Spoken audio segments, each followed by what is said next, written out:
Hi, my name is Lee, and today I'm going to talk about what I read from October to September. Wait. Let's get into it, shall we? We read 3 books in September, which is really less than... Usually I read about 4 or 5 books. Ish. I read Heaven to Betsy. This is the first book of this 2-book bind up. I have been going through quite a bit of Lovelace's Deep Valley books this year. This is Betsy's first year of high school, and she is flirting with boys, which is basically the whole book. It's fun. She deals with friends moving away. She deals with changing churches. Betsy realizing how much she wants to be a writer. It's fun and great. The other books I read in September were Engaging the Enemy by Elizabeth Moon. I have been reading Hervada's War series the last couple of years. It took me quite a while to get reading this book. It was not as good as the first 2. I felt like it wasn't as good as Mark and Reprisal, especially the second book. It felt like a middle book. It felt like filler. I do appreciate the stuff with Stella in it, because Stella is kind of becoming my favorite character of the series, maybe. Like, I love Kai and Aunt Gracie. They're okay. And also, the Christmas tree planet was fun and weird, and it wasn't a planet, it was a station. The next book I'm going to talk about is The Prodigal Tongue by Lynne Murphy, which is a nonfiction book about the differences between American English and British English. It was really good. It took me a long time to read this book too, because it just was dense.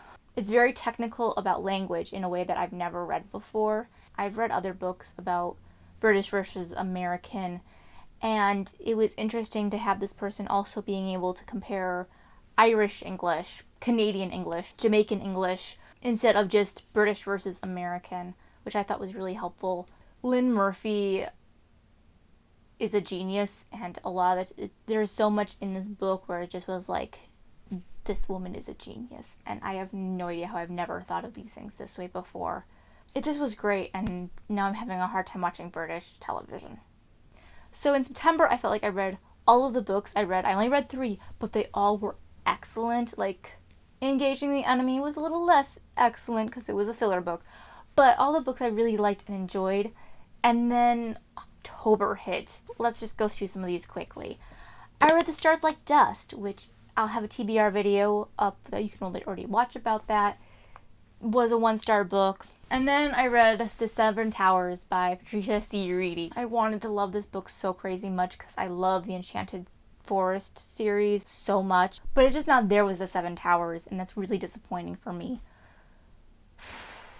I read Beast Boy by Garcia, which was really fun and cute, but again, it felt like it was moving towards something that isn't happening yet. I guess the next book, Beast Boy Loves Raven, is coming out next year, and I'm probably gonna read it and love that one because that's what this book felt like it was going to this whole time. There we go.